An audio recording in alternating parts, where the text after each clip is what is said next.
আসসালামু আলাইকুম। সবাইকে জানাই মাহে রমজানের মোবারকবাদ ও শুভেচ্ছা। আশা করি সবাই ভালো আছেন, ভালো থাকেন, সুস্থ থাকেন এই কামনা নিয়ে আজকে শুরু করছি। আমি আজকে ব্রয়লার মুরগি দিয়ে আলু রান্না করব। আমি কিভাবে রান্না করি আজকে সেটা দেখাবো। আমি মাংসগুলো ধুয়ে পরিষ্কার করে নিয়ে নিলাম। এখন চলে এসেছি চুলায়। পরিমাণ মতো তেল দিয়ে একটু তেলগুলো গরম করে নিচ্ছি।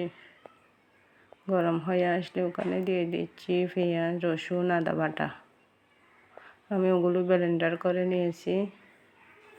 ওগুলো এখন নাড়তে নাড়তে একটু বাদামি হয়ে আসলে ওখানে আমি দিয়ে দেব লবণ।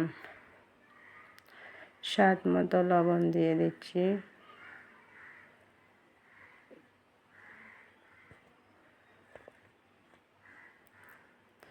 স্বাদ মতো লবণ দিয়ে দিলাম। এখন দিয়ে দেব হলুদের গুঁড়ি, মরিচের গুঁড়ি আর মশলার গুঁড়ি।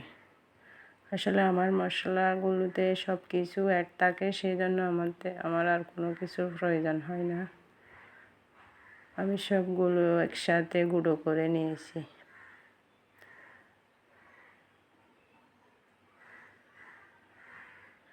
তো আমি নাড়তে নাড়তে যখন ওগুলো কষা হয়ে যাবে তখন আমি দিয়ে দিচ্ছি কাঁচামরিচ।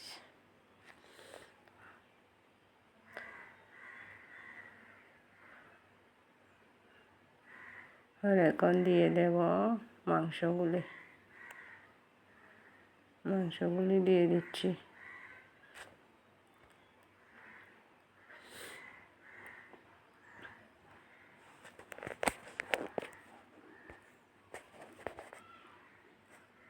একটু নেড়ে চেড়ে দিচ্ছি।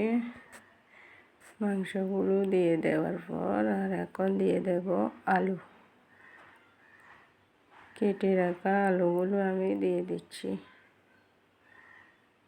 মাংসের ভিতর।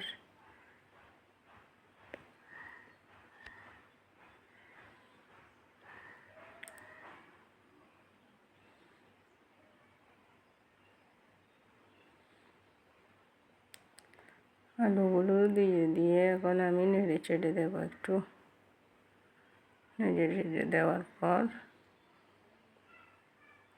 ওখানে আমি পরিমাণ মতো ঝোল দেব।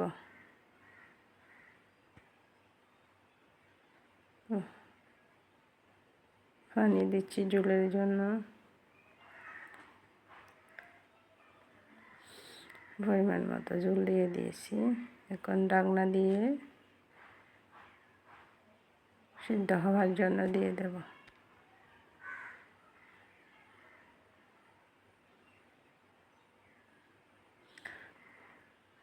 আমার মাংসগুলো প্রায় হয়ে এসেছে।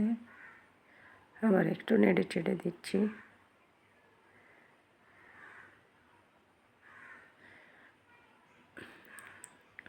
এখন এখানে দিয়ে দেব আমি রাঁধুনি মাংসের মশলা।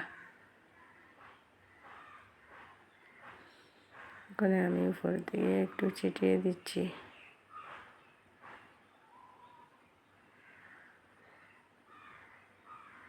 এখন দিয়ে দিচ্ছি ধনেপাতা।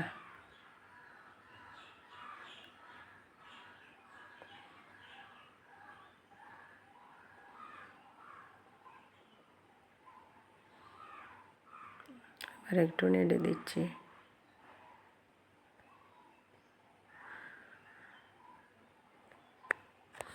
আমার রান্না হয়ে এসেছে প্রায়। এখন পরিবেশন করার পালা।